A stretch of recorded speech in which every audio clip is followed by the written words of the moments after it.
calculated act. It's like somebody deliberately going into the main square of the capital city in Washington or London or wherever and burning the flag. It's a way of saying this system is under God's judgment, and people, I'm sure, would have heard it like that.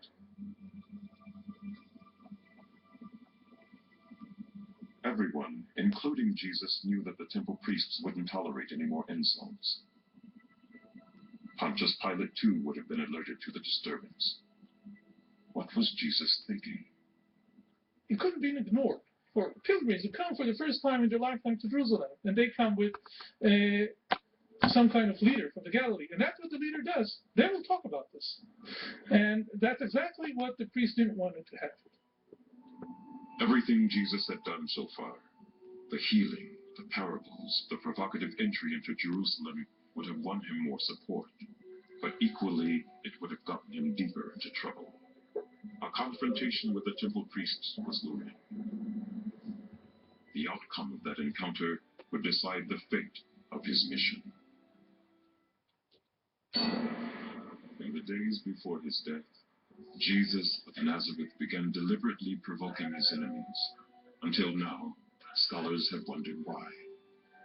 New scientific and historical evidence sheds light on the life of Jesus and the crucial hours before his death.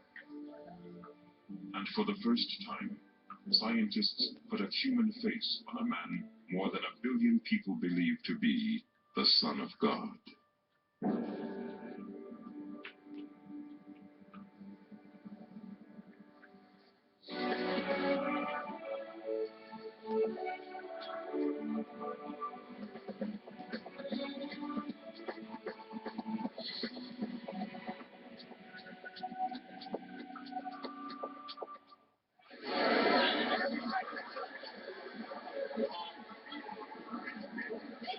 Every year, Christians around the world commemorate the death of Jesus. Here in Jerusalem, pilgrims reenact the last hours of his life by carrying a cross to the place of his execution. The crucifixion is one of the best attested facts in history. Not only is it mentioned in the Bible more than 80 times, it was also recorded by the first-century historian Josephus. But the actions of Jesus in the 24 hours before his death remain clouded in mystery. He had many chances to avoid execution, yet he never took them. Growing up in turbulent times, Jesus knew all about the risks of challenging both the Jewish and Roman establishments. The Jewish king Herod Antipas, the temple priests, and Roman governor Pontius Pilate sent many Jewish rebels to their deaths.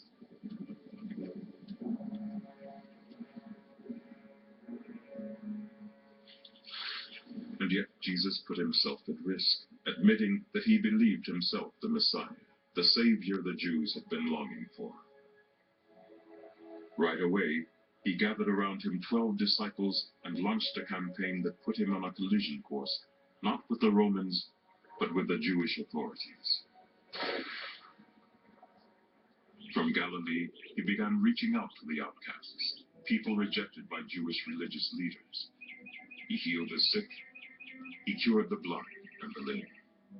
He consorted with prostitutes, and he welcomed into the Jewish faith long-standing enemies, like Roman soldiers and Samaritans. But the time came for Jesus to confront the Jewish establishment directly. That meant traveling to Jerusalem and standing up to the high priests, the aristocratic elite who restricted access to the temple. He entered the city through the east gate, just as the prophet Zechariah predicted that the Messiah would. Then he went into the temple where the money changers were. It was a protest against all the injustices the temple system stood for, but it was hardly going to bring it down. Obviously, many people in the temple would have been very proud of what he did. Probably some of them would have been soldiers that were guarding the temple. Certainly none of the priests None of the soldiers in the temple did anything at that time to stop him. What is in Jesus' mind? Why does he turn around now and walk out? What is going on, Jesus?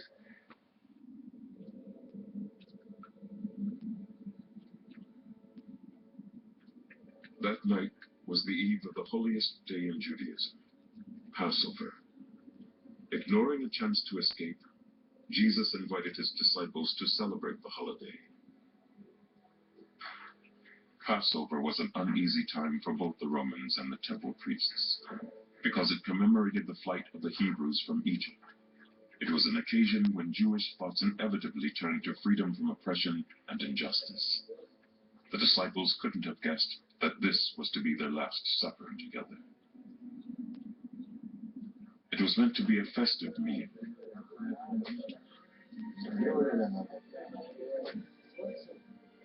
Instead, Jesus startled his disciples by telling the group that one among them would betray him.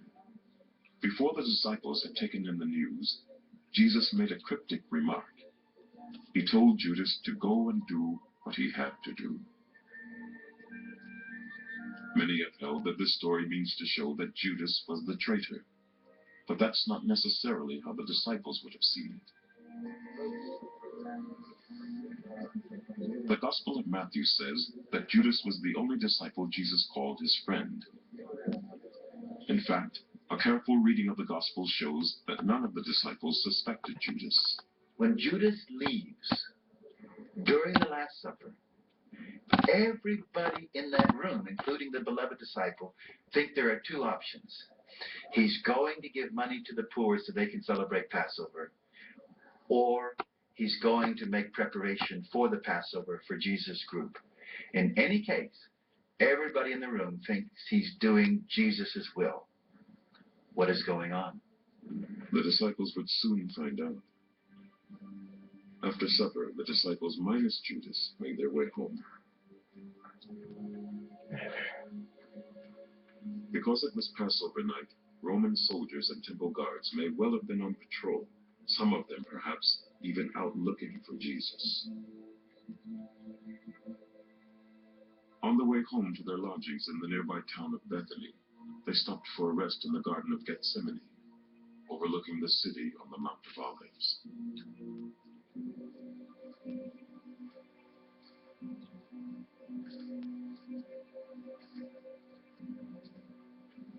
Though the disciples soon fell asleep, Jesus was still up and about. Luke's Gospel portrays Jesus that night as a man in crisis, agonizing over what to do next.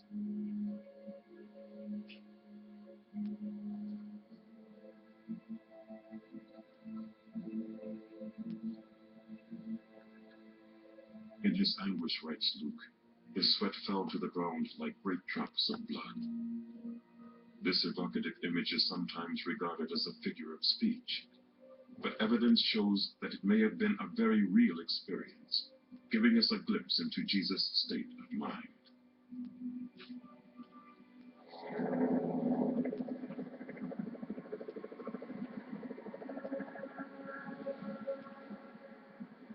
A similar phenomenon has been reported by doctors like Frederick Zugibe, the chief medical examiner for Rockland County in New York State. For nearly 30 years, he's also taught forensic pathology at Columbia University. In that time, he's come across over 100 reports of people sweating blood. In each case, the people believed they were about to suffer extreme pain or die. For instance, I had found 6 cases where the individuals were on their way to the gallows or to the guillotine that the sweating occurred. The condition is known as hematidrosis. Under extreme anxiety, the arteries burst and blood seeps into the sweat glands.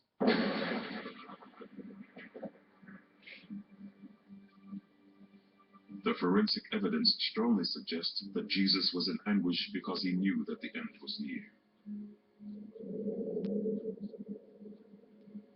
It was nearly dawn, and Judas wasn't back yet.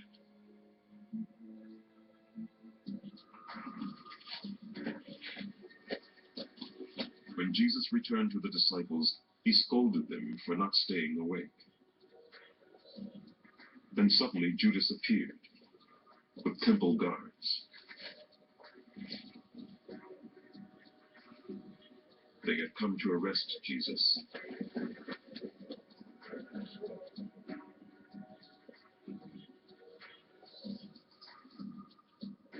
The Gospels point the finger at Judas.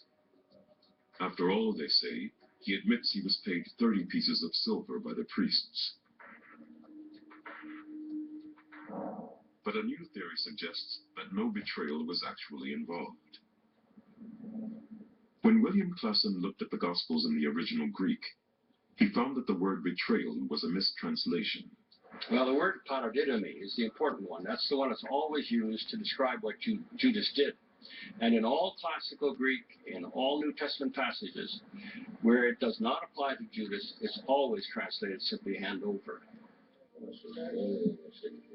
Klassen believes that Jesus chose Judas to hand him over to the priests. Judas' job was to pay the temple tax to the high priests whenever the group came to Jerusalem. Even in Galilee already, he kept saying, when I get to Jerusalem, I'll have to be handed over to the high priests. When he came to Judas, I think because of Judas's reliability, because of his connections with the high priest, I think that he, in effect, had planned that Judas would do it. Well, certainly it was not a betrayal, in the sense that it snuck up on Jesus. The 30 pieces of silver paid to Judas was only to be expected. Anyone who did the handing over in the Jewish system had to be paid. There was no way around that. Because the one who hands people over is the equivalent to our modern police. And if you don't pay the police, if you don't pay them well, you get bad police work. If Jesus had hatched a plan with Judas, it would help to make some sense of something nobody disputes. Jesus had time to escape. Just beyond the crest of the Mount of Olives was the desert, where he would have been safe. But he stayed put. It seemed like madness, but it brought Jesus closer to his goal, a confrontation with the chief priest of the temple, Caiaphas.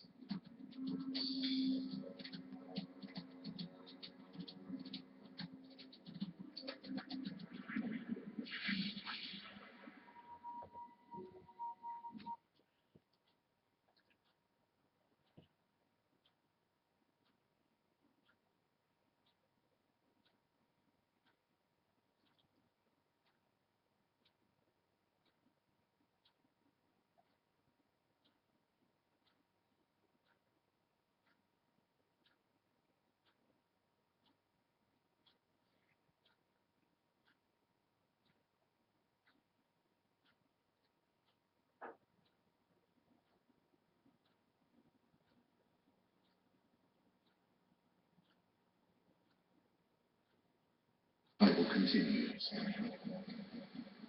You think he's coming back? I know he is. One day you will die for me. You dare to believe. The Bible continues. Premieres tomorrow, 9/8 Central on NBC. We're not professional cameramen.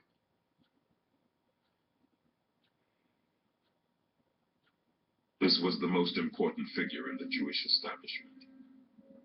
He had the final say over who was and wasn't entitled to enter the temple.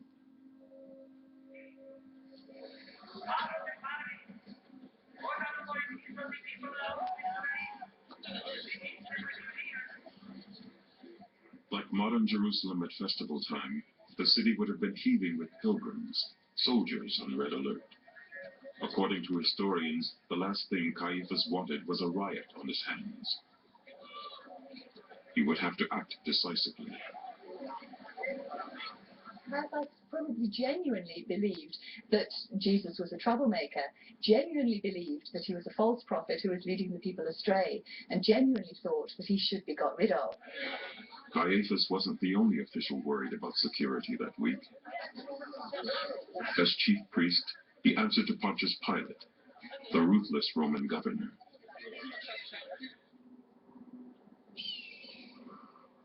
And Jesus wasn't the only rebel to cross his path.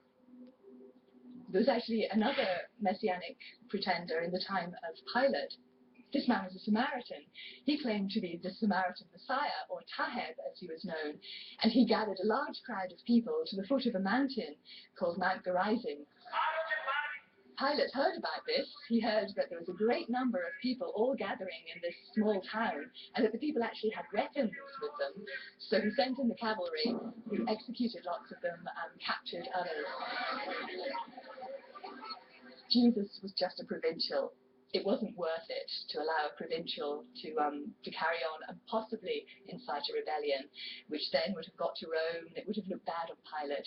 It's much easier just to get rid of him straight away. As he waited for the prisoner, Caiaphas would have realized that because Jesus was a popular figure, Caiaphas would need a crime he could sell to the people, preferably a confession.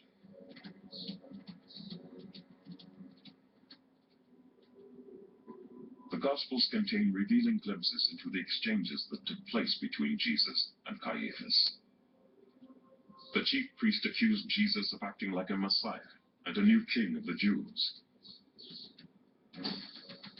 Both were charges that would make Jesus a criminal in the eyes of the Romans.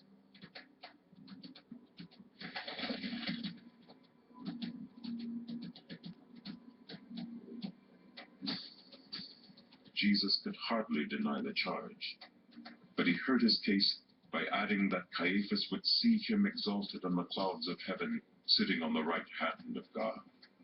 Outraged, Caiaphas accused Jesus of blasphemy. In the Jewish faith, no one, not even the Messiah, could be identified so closely with God. Caiaphas, as a result of this answer, has got two things that he wanted. On the one hand, he can easily now hand Jesus over to the Roman authorities and say, he thinks he's the king of the Jews, you know what to do next, and the Romans did. On the other hand, Caiaphas can put it out among the Jewish populace that Jesus is a blasphemer, and therefore, under Jewish law, he deserves to die. Jesus must have foreseen that this action might cost his life. Most of the prophets paid the great price. Jeremiah is stoned. Isaiah is sawed in two. Who was his teacher? John the Baptist. He's beheaded. Who was the great miracle worker just before him? Honi. He was stoned just outside of Jerusalem, not far from here.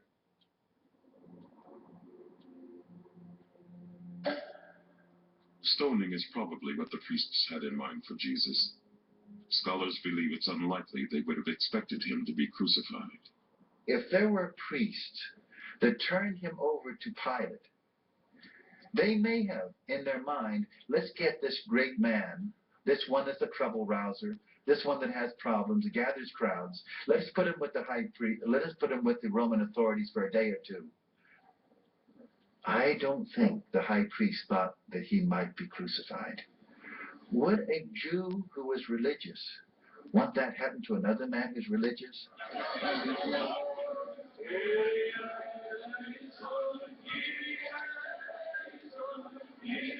Jesus' last hours are remembered every year by Christians all over the world.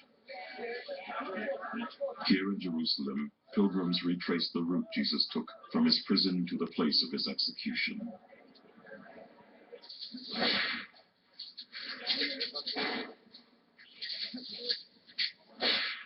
Some Christians go even further. Here in the Philippines, in the town of San Pedro, young men commemorate the scourging the Romans inflicted on Jesus.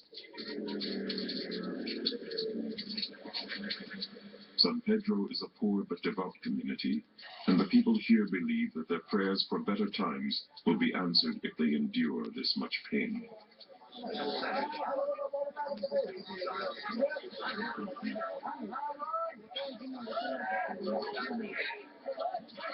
Many of them volunteer to be nailed to the cross.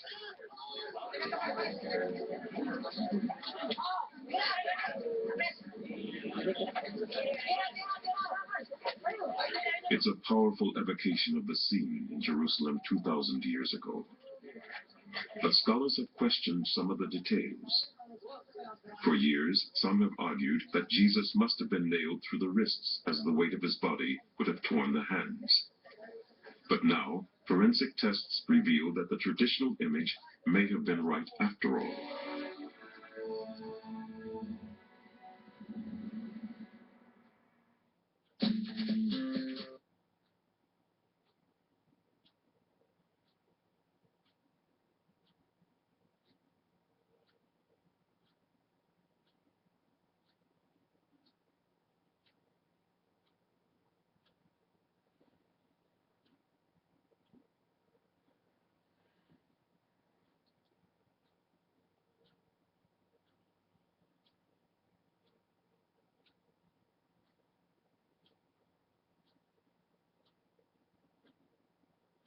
Question the facts. This is like CSI Vatican City. I'm very impressed. That is amazing. And examine the evidence. Knowledge is dangerous. Knowledge is power. An all-new season of Forbidden History starts April 19th at 10, only on AHC.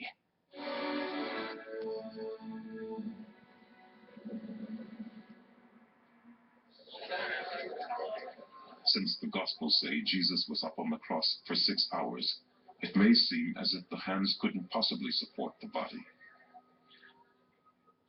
But Dr. Zagiv has found that the stress is instantly relieved the moment the feet are supported. Now, what is the difference over there? How is the difference? Tremendous difference. There's comparably very little weight on the upper arms. There's very little pull on the hands itself. All of the weight is here. It's only if the legs are freestanding that the hands would not hold it. The evidence does indeed suggest that Jesus' legs were not freestanding. In 1968, archaeologists in Jerusalem found the remains of a crucified victim. One of the bones showed that the man's legs had been nailed to the cross. Here we have a cast of this, and this is the heel bone. Now we see the nail here, and here perhaps it's somewhat clear with this here, is what they've done. There's a piece of olive wood, here's the nail. They drove the nail through the plaque, it increases the diameter of the nail. They then drove the thing into the heel.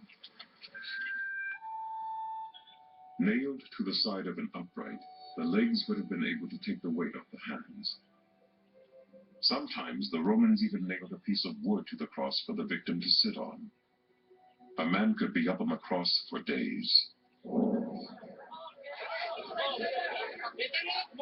Another detail of the crucifixion questioned by scholars is the cross itself. The conventional view is that Jesus was nailed to a specially made cross, but the historian Josephus reveals that this view needs revising. With so many rebels to crucify, sometimes up to 500 a day, the Romans adapted old olive trees. Roads into towns were often lined with trees doubling up as crosses.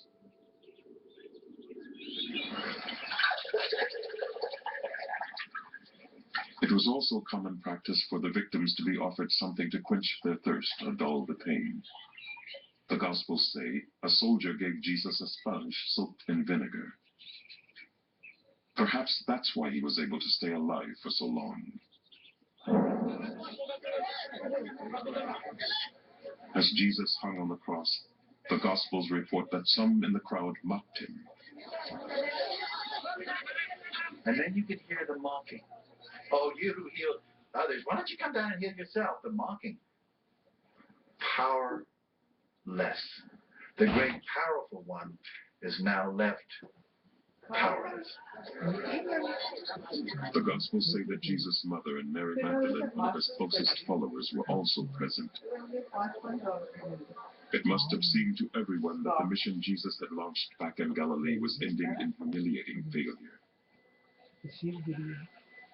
But some scholars believe that suffering on this scale may have well been part of his plan. Well, we do have evidence in some of the Dead Sea Scrolls of martyrs by the time of Jesus and before the time of Jesus, believing that their death, their suffering, will help atone for some of the problems in the land. Some texts said that salvation would only come through the suffering of the Messiah. he must have often asked himself whether he was out to lunch on this. I mean, his own family said he was mad, and he must have sometimes wondered if they were right.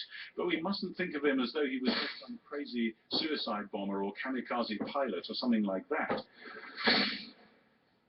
Jesus has glimpsed in the Jewish scriptures that the way that God will defeat evil is not by fighting it, but curiously by letting it do its worst to God's anointed one, so that through his suffering the force of evil may be exhausted.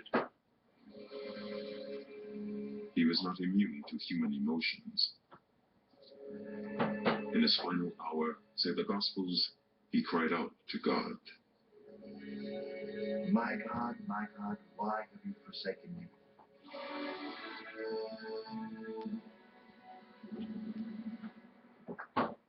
Who do you think is America's ultimate badass? Could it be this death-defying dueler? जी ये वाली जी जी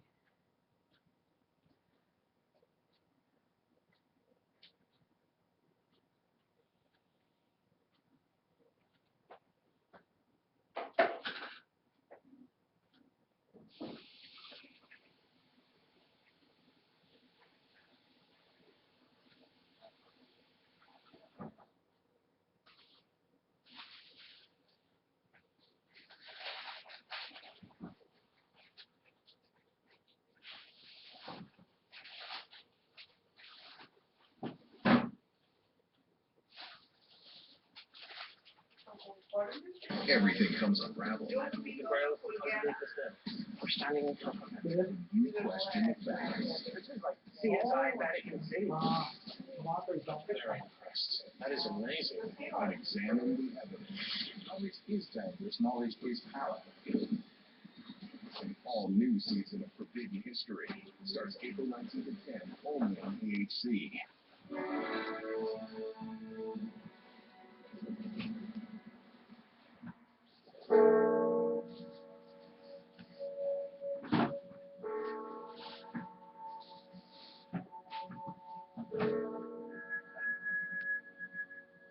Jesus' mission followed the tragic path of other messianic uprisings. The minute the movement threatens disorder, its leader is picked out and eliminated. Normally, a dead Messiah led to the collapse of the movement. With the crucifixion, it's over. It's completely over. It's no more hope. Well, Christianity's around. What happened? There is something that happens. There is something that happens. After 2,000 years, Christians from all over the world still make pilgrimages to the Church of the Holy Sepulchre, the place where Christianity holds that Jesus was crucified and buried. They come here because they believe that the crucifixion was not the end of the story.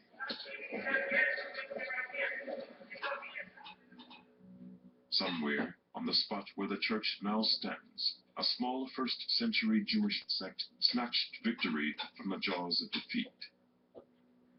Dan the Hat is one of the archaeologists who's been trying to establish what this area was like at the time Jesus died. He's discovered that the Church of the Holy Sepulchre was originally built on a quarry. You can see that actually it's an old quarry. You can see the incisions of the stone everywhere, of the natural rock, because it was a quarry. And quarry was always outside the city wall. The archaeologists have also found several tombs inside the church, dating back to the 1st century. They are now able to strip away 2,000 years of building history to the time of Jesus.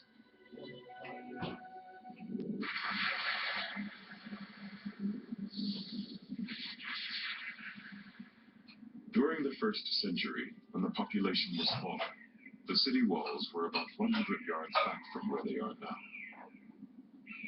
Quarries had many uses. Organic remains found under the church reveal that the quarry was used as a garbage dump. Quarries were also the place where criminals were executed. Jesus might have been crucified on an outcrop of rock somewhere here.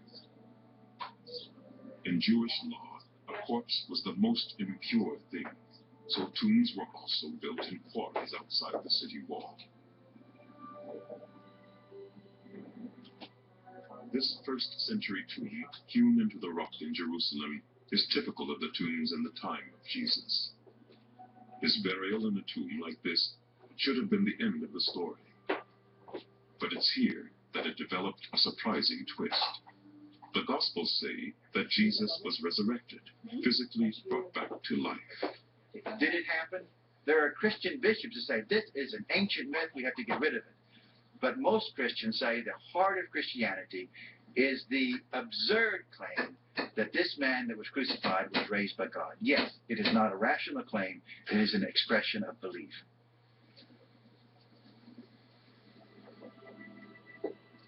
The strength and depth of that belief is supported by the fact that billions of people believe in resurrection. But in fact, the Gospels do attempt to marshal some evidence. They claim that Jesus appeared to his disciples. On one occasion, Jesus' uncle Cleophas and a friend are walking on the road to Emmaus when Jesus appears to them. At first, they don't recognize him. Apparitions are sometimes experienced by bereaved people. Grief-stricken, they imagine their loved ones are alive again.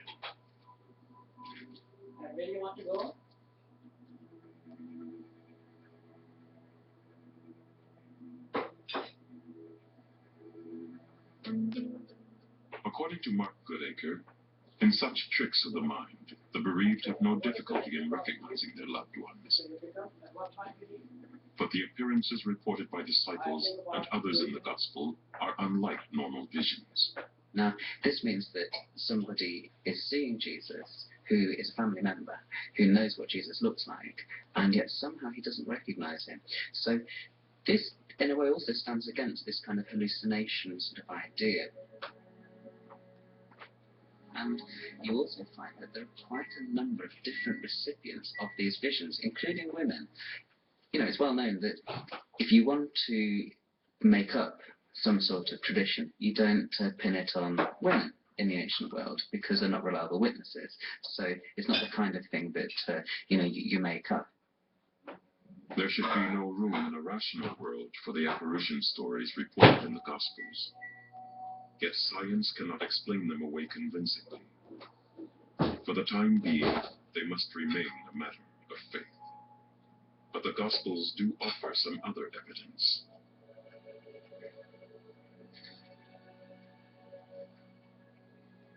They say that some women came to visit the tomb 3 days after his death.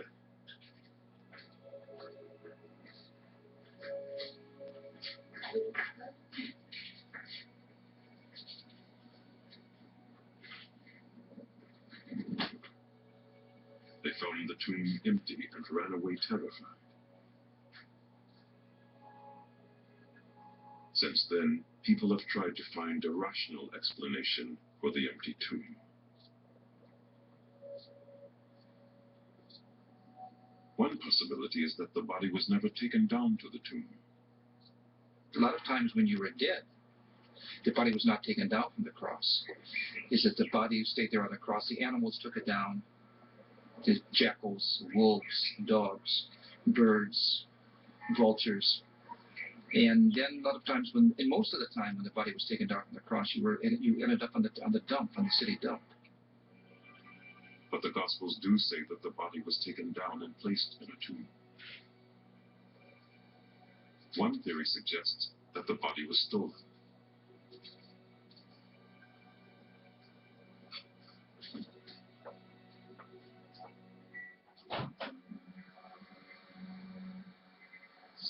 Gloria Moss is the latest in a long line of authors who have claimed that some people might have had very good reasons for wanting to remove the body. You could see that the apostles might want to have stolen the body in order to simulate a resurrection. But quite apart from that, there's another much more mysterious reason why the body might have disappeared, and that is quite simply that Jesus might not have been dead, might still have been alive, and simply walked out of the tomb. This theory is as extraordinary as the resurrection. How could Jesus have possibly survived the traumatic injuries suffered on the cross? This is the Chelsea Physic Garden, a botanical museum in London. Here, there is evidence of a primitive form of anesthetic used in the time of Jesus. It's called mandrake, a plant which grows in Israel and elsewhere in the Mediterranean. There's a very important ingredient, mainly in the root, called hyoscine, which is one of the major pre-meds that are used nowadays, and it has an extremely powerful effect on the central nervous system and renders people as if they are dead, makes them completely insensible to pain. A 1st century text written by Dioscorides, a doctor who traveled with the Roman army, shows that mandrake was used at that time.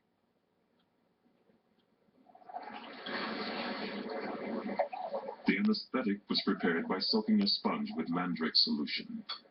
The sponge was allowed to dry out, and then the whole thing was done again until the sponge was absolutely saturated with the drug.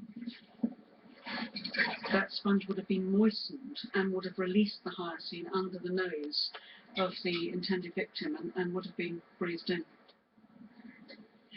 But how could the drug have been given to Jesus? Ancient records showed that vinegar was used to dissolve medicines.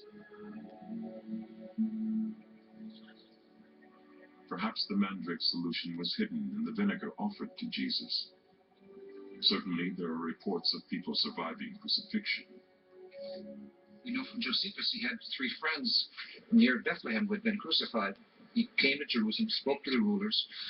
He then went back to Bethlehem, took him down from the cross, and one of the men lived happily ever after. But even if Jesus was given an anesthetic, many scientists believe that this idea is deeply flawed. It overlooks the repeated injuries and massive loss of body fluids that Jesus sustained. It also ignores the fact that the Romans had plenty of practice at crucifying people. They were professionals, they were expert, they had a team of 4 individuals and the exactor mortis who ran around doing nothing but crucifixion. One of the items in their protocol was to use a spear to make sure that they were dead if there was any doubt. John's Gospel confirms this practice. A soldier pierced Jesus' side with a lance. Most experts agree that in the end, it is a matter of faith. Belief is not based upon a proof or a stone or an inscribed statement. It comes from the human heart, and it can never be reduced to the minimum in the human, that is reason.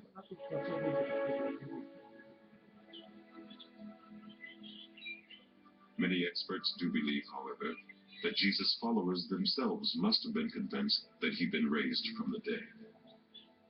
Without that belief, it's impossible to explain the rise of early Christianity.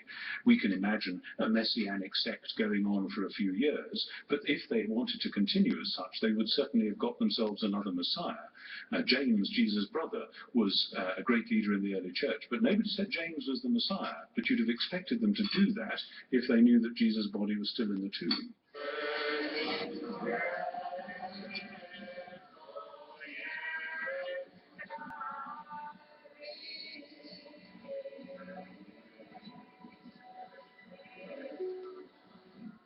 Jesus of Nazareth is now the icon of a religion that has nearly 2 billion converts.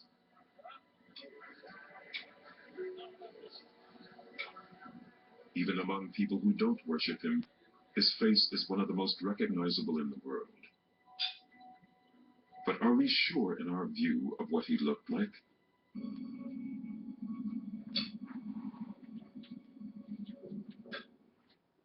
These are the stories omitted from the history books. What is it that the Vatican aren't telling us? Everything comes unraveled The Grail's underneath us now.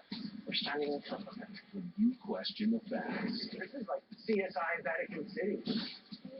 I'm very impressed. That is amazing. And examine the evidence. Knowledge is dangerous. Knowledge is power. An all-new season of Forbidden History starts April 19th at 10, only on AHC. This little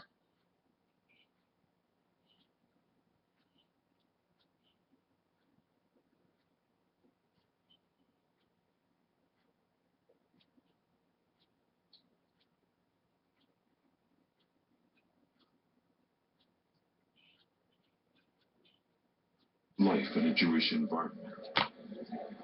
His people remained apart from other ethnic groups. There was little or no intermarriage.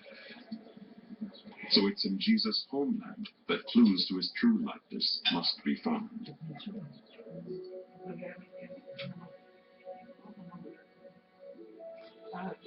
This is one of Israel's leading centers of forensic science. These boxes here are full of skulls and bones unearthed by archaeologists in the Holy Land. They'll be given a proper burial once the experts have finished studying them. But what's in these boxes may tell a story that should get us closer to the face of Jesus. Josias has found that the face in the icons corresponds to a type of skull not found in Israel. These three skulls, on the other hand, are Jewish skulls found in Jerusalem. They date back to the time of Jesus.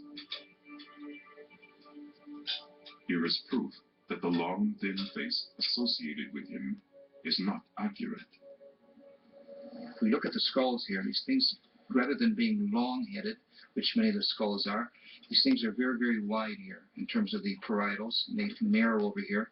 Sometimes these things are even almost round. Zayas has found that non-Jewish skulls are quite different. And if you look at this, notice how this is very long and this is very, very narrow. It's a complete different type. If we put particularly these next to each other, perhaps you can see clearly what I'm talking about. The one on the right, the Jewish skull, is clearly wider and rounder than the one on the left.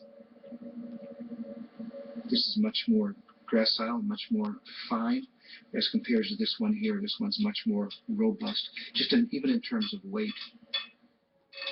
There are, of course, many other faces used to represent the man many believe is the Son of God.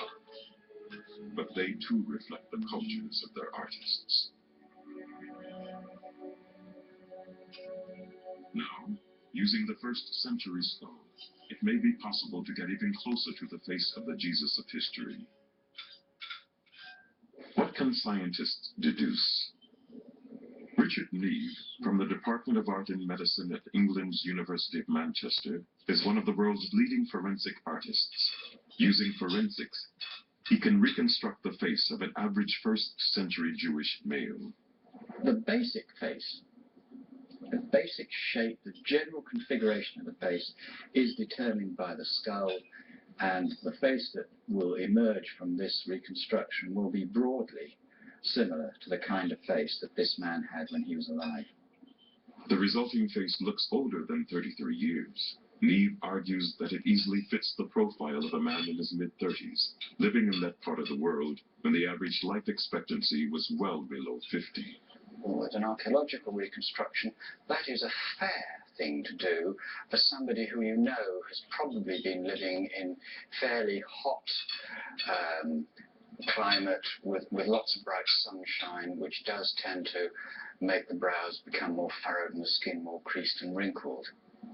It's very much the kind of face that you see in parts of the world today, in parts of North Africa and Egypt and around into parts of Jordan and Israel.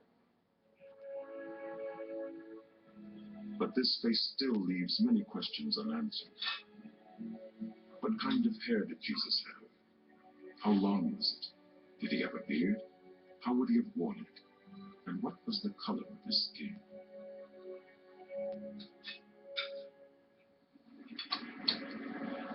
To find the answers, the reconstructed face was first scanned into a computer.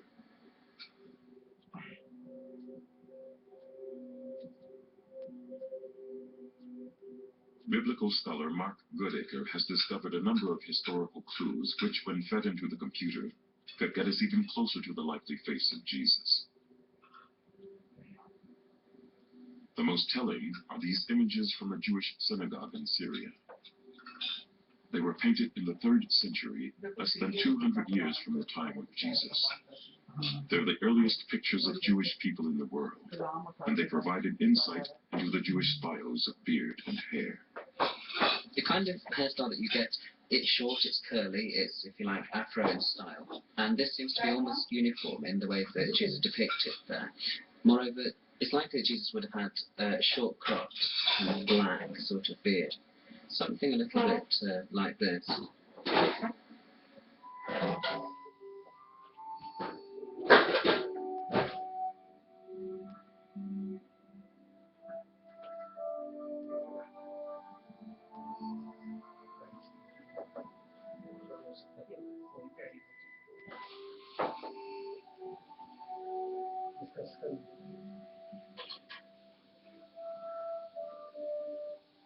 This length of hair is confirmed by St. Paul in his letter to the Corinthians, composed barely 20 years after the time of Jesus. He writes that it's disgraceful for a man to have long hair.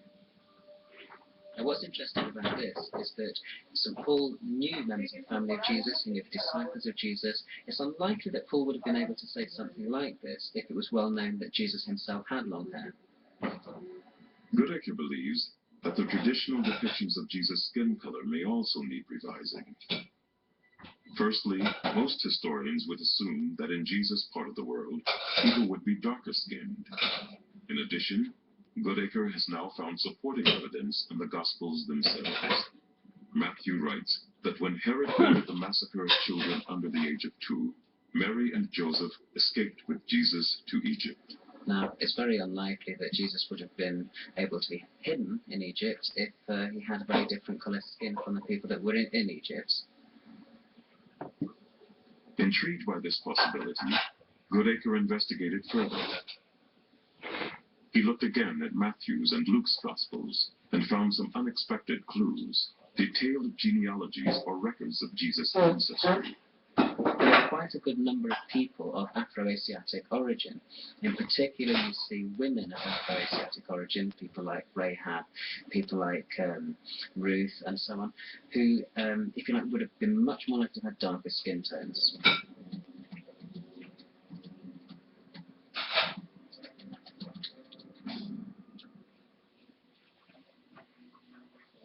Although this is not the actual face of Jesus, it does take us beyond the idealized images of the last 1500 years and closer than ever before to the Jesus of history.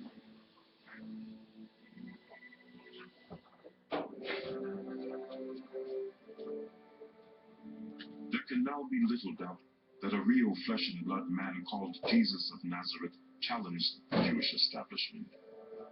At the time, his mission must have seemed like an act of folly. Not only did he pay the ultimate price, but the temple system he attacked survived.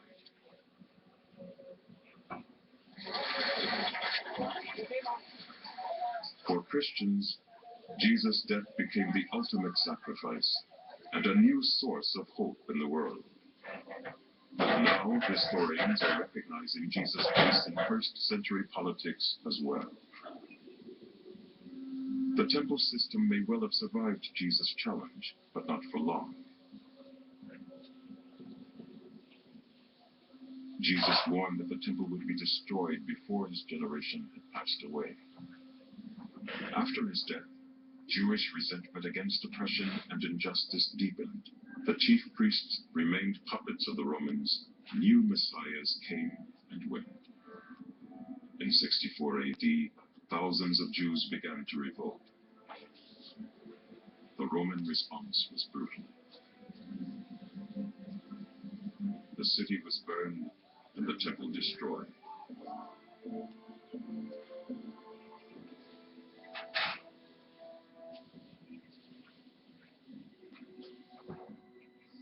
Jesus had been proven right after all.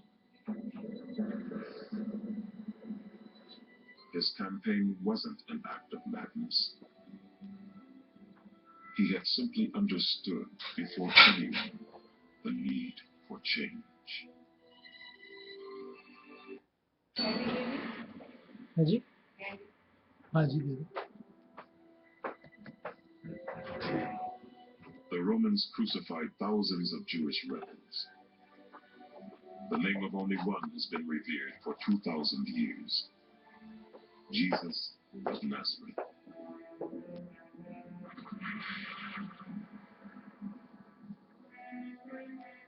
Now, new discoveries are providing unprecedented insight into the details of his life. and allowing science to recreate the world into which he was born.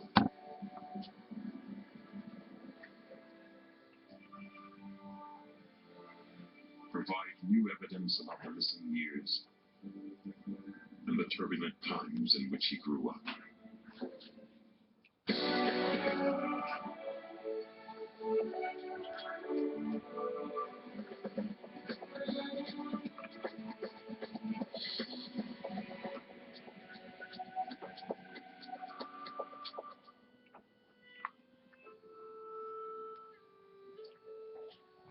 There is no doubt that Jesus of Nazareth existed. The historian Josephus is one of 80 first and second century writers who describe Jesus as a wise man who worked wondrous deeds. He also writes that Jesus was sentenced to death by crucifixion. Pontius Pilate was the